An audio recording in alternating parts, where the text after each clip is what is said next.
ये है जैसे कई परिस्थिति ऐसी आती है, जैसे एक वादी पक्ष है जिसका लड़का मर गया और वो कह रहा है कि इसने मारा और हम परिस्थिति उसको वैसे उसका कोई एविडेंस भी इस तरह का नहीं है ना उसने देखा ना हमने देखा और वो चिल्लाता है कि नहीं मैंने नहीं मारा, मैं वहां था ही नहीं, मैंने किया ही नहीं। तो उस स्थिति में भी हम छोड़े उसको तो छोड़ा जा नहीं सकता क्योंकि रिपोर्ट है। हाँ रिपोर्ट है और पक्का पॉइंट है नहीं कि वो अपराधी है।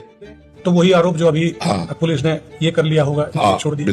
अभी कुछ दिन पहले, अभी 3-4 दिन पहले इस तरह की घटना थी, 8 दिन पहले, तो इसी तरह का था, वो पारिवारिक मामला था और वो नहीं माने कि नहीं यही है, तो वहाँ ऐसा लगता है कि वहाँ जिम्मेवारी हमारे पे करना नहीं। उस समय आपकी जिम्मेवारी, क्योंकि आप अंतर्यामी तो है नहीं। अंतर्यामी का मतलब जो पर्दे के पीछे की बात है वो तो पता है नहीं। आप तो साक्ष्य और रिपोर्ट दो के ही आधार पर कर सकते हैं। साक्ष्य मिले और जिसके नाम रिपोर्ट किया गया है, अब जैसे वो निरपराधी है और रिपोर्ट हुई तो आपको उनको पकड़ना पड़ेगा, उनको ये उसका प्रारब्ध है, वो पाप का प्रारब्ध है जो अभी तक भोगा नहीं है और वो पाप गुप्त है, तो आप उसे फंसाएगा। उसमें आप कोई अपराधी नहीं है, उसमें आपका कोई दोष नहीं है, क्योंकि जैसे न्यायाधीश है, अब वो तो साक्ष्य के अनुसार दंड देता है और निर्दोष है, लेकिन पूरे साक्ष्य उसके हैं, तो उसका कोई पाप है पूर्व का जो उसको दंड देने के लिए उद्यत हो गया है। वर्तमान में तो निष्पाप है, लेकिन उसका पूर्व का कोई पाप है, तो इसमें आप का कोई दोष नहीं है।